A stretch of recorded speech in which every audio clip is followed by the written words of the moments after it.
منيو الأكلات الاقتصادية بتاعنا. زي كل أسبوع بنعمل منيو اقتصادي جدا جدا جدا، على حسب إمكانياتك وعلى حسب ميزانيتك تقدري توفري وتقدري تبدلي وتقدري تاخدي الأكلات اللي انت عايزاها. اللهم صل وسلم وبارك على سيدنا محمد. أهلا بيكم معايا في فيديو جديد. النهاردة هنعمل مع بعض منيو الأسبوع. قصرت معاكم بصراحة في موضوع المنيو ده، بس أنا يعني اللي عارف قناتي، يعني أنا حامل وكده، فأحيانا كتير بكون تعبانة ومش حتى التصوير، يعني مش بقدر اصور. تمام. فعلشان كده بقى ما حدش يزعل مني. المنيو بتاعنا اول يوم هنعمل كشري اسكندراني. زي ما انتم شايفين كده، انا قلبت بصله، خليتها تتحمر شويه، وبعدين حطيت عليها الرز قلبته، وبعدين حطيت عليه الشعريه انا محمراها لوحدها. يا ريت تحمري الشعريه لوحدها، بتدي نتيجه احلى. تمام. يعني بتكون باينه في الكشري، كده. تمام. وبعدين بقى بحط العدس الاصفر زي ما تحبي.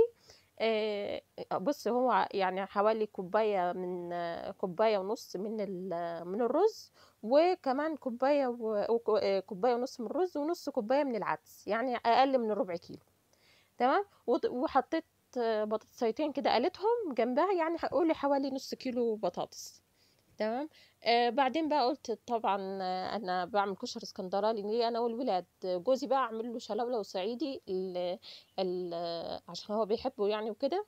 طريقته برضو سهله جدا. توم مفروم، وبعصر عليه ليمونتين، وبحط عليه شويه ملوخيه ناشفه. زي ما قلت لكم، لما تجيبي ب5 جنيه ملوخيه، يا ريت تشيلي شويه تنشفيهم. هينفعوكي وسط الاسبوع، او ينفعوكي مثلا في ايام تانية.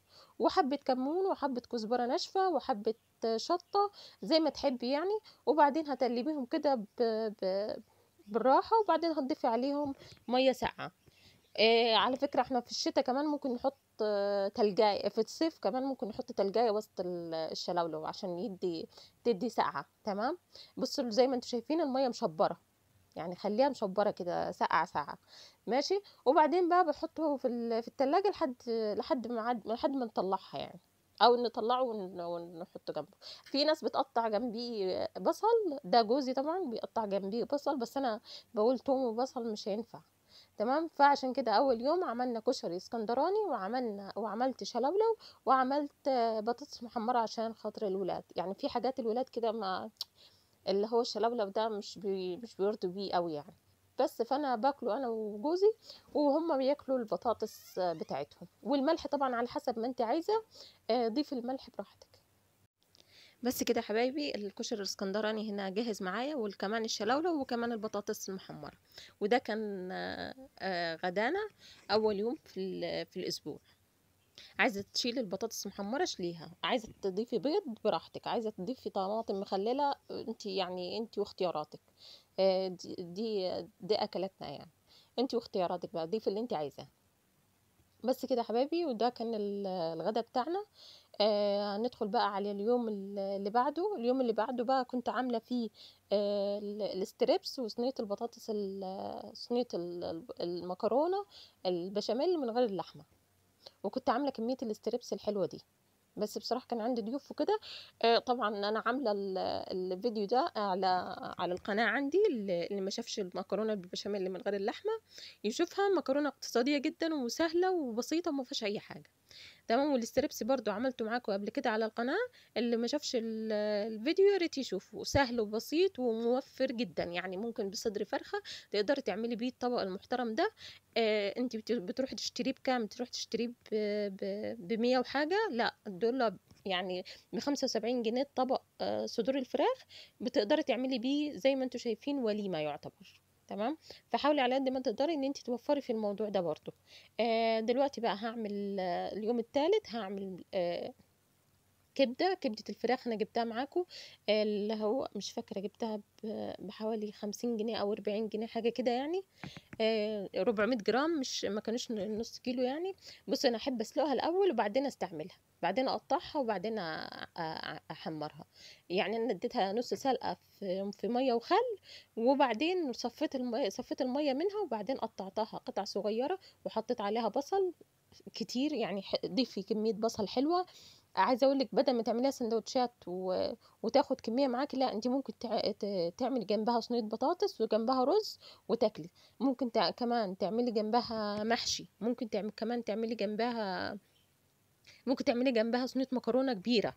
يعني صينيه مكرونه من غير مكرونه بشاميل من غير لحمه، صينيه كبيره، وتاكلي مثلا كبده جنبها. او مثلا ممكن تعملي طواجن بكبده الفراخ، تعمليها طواجن زي بتاعه المحلات. تمام. يعني بلاش تنزلي. شفت واحدة نزلت على الفيس، يعني نزلت اشترت ب50 جنيه كبدة، وبعدين اشترت ب30 جنيه عيش. طب حرام ولا حلال؟ طب ما انا ممكن اشتري ب10 جنيه نص كيلو مكرونة واعمله ويبقى زي الفل. تمام. هنا انا بعد ما خلصت الكبده بتاعتي، كبده الفراخ، حطيت جنبيه، كان فاضل عندي مكرونه بشاميل من امبارح فقطعتها جنبه زي اهو. يعني كلت المكرونه بشاميل على يومين بدل يوم واحد. فعايزه اقول لك الست اللي عايزه توفر ما تدورش على الحاجات الجاهزه، لا حاولي على قد ما تقدري ان انت تتعبي نفسك شويه. يعني تعبي نفسك شويه في التفكير على الاقل. فهماني؟ فصراحه يعني استغربتها، انت عايزه توفري، تمام، فنازله تشتري ب30 جنيه عيش، يعني عيش كايزر عشان تعمل سندوتشات. فبصراحة استغربت القصة يعني. تمام. هنا بقى عملت فطير مشلتت زي ما انتوا شفتوا. عجنت بكوبايتين من الدقيق، وحطيت عليهم معلقتين من الزيت، وحطيت عليهم رشة خفيفة كده من الملح، وعجنت بالمية. وبعدين بقى كورتهم وحطيت حتة زيت كده، وهدخلهم التلاجة، هغطيهم وهدخلهم التلاجة ساعة ساعتين براحتك، على بال ما تشوفي اللي وراكي هترجعي لهم. كل ما يرتاح اكتر كل ما يديكي نتيجة احلى. بس كده يا حبايبي. وكان الولاد كمان مش عايزين فطير، فقلت خلاص انتوا كلوا بيتزا وانا اعمل فطير اللي هي انا وجوزي. فعملت هنا كوبايتين من الدقيق، حطيت عليهم علبة زبادي. علبة الزبادي ب4 جنيه دلوقتي. وحطيت رشة ملح، وحطيت معلقتين من الزيت، وحطيت آه، وهعجنهم بالمية.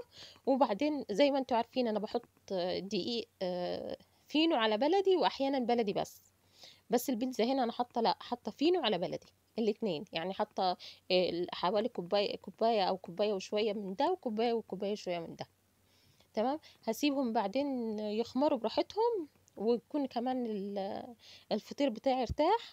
انا كنت عايزه اعمله ده يوم وده يوم، بس بصراحه الولاد شبطوا في البيتزا. زي ما انتم شايفين ما شاء الله.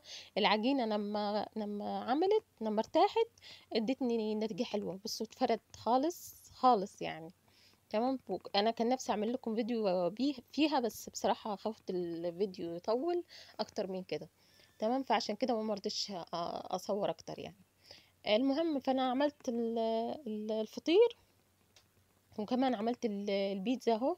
زي ما انتم شايفين العجينه طالعه ما شاء الله، اللهم بارك. بص، على قد ما تقدري وقت ما تخمر معاكي عجينة البيتزا حاولي تفش خمورها، وترجع بعد ربع ساعة تعمليها تاني. يعني حاولي تديكي نتيجة أحلى. دايما أي عجينة فش خموره، وبعد ربع ساعة ارجعي اعمليه.